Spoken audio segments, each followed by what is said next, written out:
సంతోషం. ఇక్కడికి నేను వచ్చింది పరిశీలకులుగా కాదు, మీతో కలిసి పనిచేయడానికి వచ్చాను. మనం అందరం కలిసి సమైక్యంగా పనిచేస్తేనే ఈ ఆంధ్ర రాష్ట్ర భవిష్యత్తుకి ఒక మైలురాయి ఏర్పడేటటువంటి రోజు రేపటి రోజు.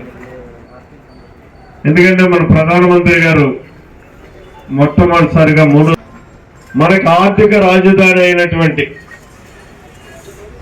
స్వయం శక్తితో పెరగలిగేటటువంటి వనరులు ఉన్నటువంటి ఓ మహానగరానికి ఆయన రావడం జరుగుతుంది.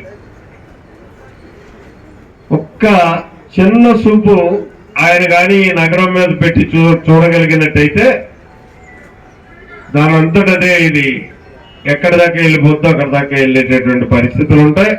అదే ఆంధ్ర రాష్ట్రానికి ఆదాయ వనరులు సమకూర్చేటటువంటి పరిస్థితులు కలుగుతాయి. కాబట్టి దీన్ని చాలా గురుతర బాధ్యతతో మనం అందరం కూడా రేపు కార్యక్రమాన్ని విజయవంతం చేసుకోవాల్సినటువంటి అవసరం ఉంది. ఇవాళ ఒక సెంటిమెంటే కాకుండా మనం విశాఖ నగరంలో దాన్ని వెలుగులోకి వచ్చింది అంటే విశాఖ స్టీల్ ప్లాంట్ ని ఆధారంగా చేసుకునే వచ్చినటువంటి పరిస్థితి. దాన్ని మనం ఈనాడు ఎక్కడ ఒడిదుడుకులు లేకుండా, ఒకడు మాత్రం మీకు చెప్తున్నాను, ఎవరు ఎన్ని రాజకీయాలు చేసుకున్నా విశాఖ స్టీల్ ప్లాంట్ ఇక్కడి నుంచి కదిలించే పరిస్థితి కానీ దీన్ని ప్రైవేటీకరణ చేసే పరిస్థితి కానీ ఉండదు. ఎందుకంటే అంత కష్టపడి ఆనాడు ఆంధ్రులంతా కలిసి సాధించుకున్నటువంటి ఒక మహత్తర కార్యక్రమం. రేపటి రోజుతో పులి స్టాప్ పెట్టాలి మనలో ఉన్నటువంటి అనుమానాలన్నిటినీ.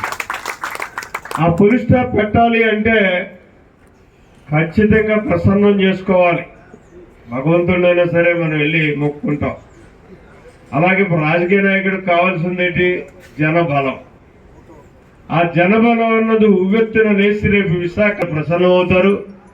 ఖచ్చితంగా మన దాన్ని బొంబాయిని మించినటువంటి విధంగా ఆర్థిక రాజధానిగా భారతదేశానికి మొట్టమొదటి రాజధానిగా తయారు కావడానికి అవకాశం ఉన్నటువంటి పరిస్థితులు ఇక్కడ ఉన్నటువంటి వాతావరణం కానీ ఈ మనుషుల యొక్క స్వభావం కానీ.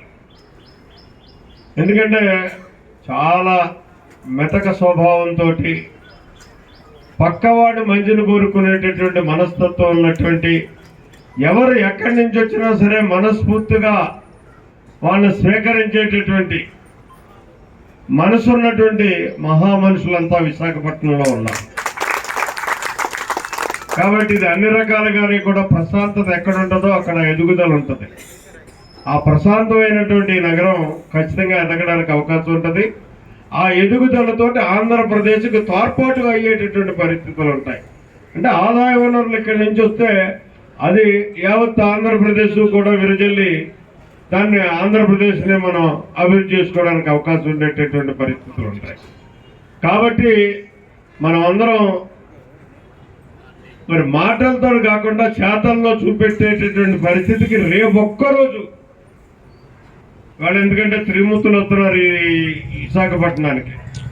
చంద్రబాబు నాయుడు గారు కానీ, పవన్ కళ్యాణ్ గారు కానీ, మోడీ గారు, ఈ ముగ్గురు వస్తున్నటువంటి ఈ సందర్భంలో ఖచ్చితంగా ఈ సభ సక్సెస్ అవుతుంది, అందులో అనుమానం లేదు.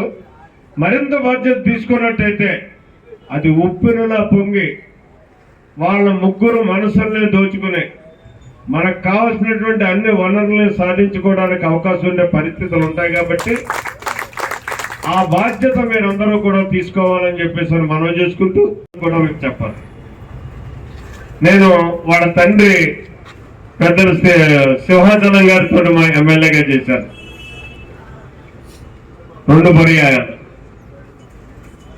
తర్వాత శ్రీనివాస్తో కూడా అదే రకంగా ఎమ్మెల్యేగా చేశారు. ఎప్పుడు కూడా మనసారా అన్నా అని పిలుస్తాడే తప్పించి ఇంకో రకమైనటువంటి ఆలోచనతో అదే అభిమానంతో తమ్ముడుగానే అతను ఎప్పుడు, నేను ఒకప్పుడు తప్పటడుగు వేసి ప్రజారాజ్యంలోకి వెళ్తే ఆయన కూడా ప్రజారాజ్యంలోకి వచ్చారు. ఆకర్షణ అది. మళ్ళీ ఇద్దరం ఇక్కడికి వచ్చాం. వస్తేనే అక్కడ జగ్గంపేట నిలబడ్డది, ఇక్కడ గాజువాక నిలబడ్డది. కాబట్టి సోదరులారా, మరి రేపటి వరకు మాత్రం పూర్తి బాధ్యత తీసుకుని మన ఇంట్లో పెళ్లికి ఎంత బాధ్యతగా మనం తీసుకుంటామో అంత బాధ్యతగానే తీసుకుని యాక్షన్ ప్లాన్ గా నిర్వహించుకుంటూ కార్యక్రమాన్ని ముందుకు తీసుకెళ్లాలని చెప్పేసి సవినయంగా మిమ్మల్ని అందరినీ కోరుకుంటూ చేస్తారన్న మనసా వాచా నేను విశ్వసిస్తూ మీ అందరి దగ్గర సెలవు తీసుకుంటున్నా. జై హింద్.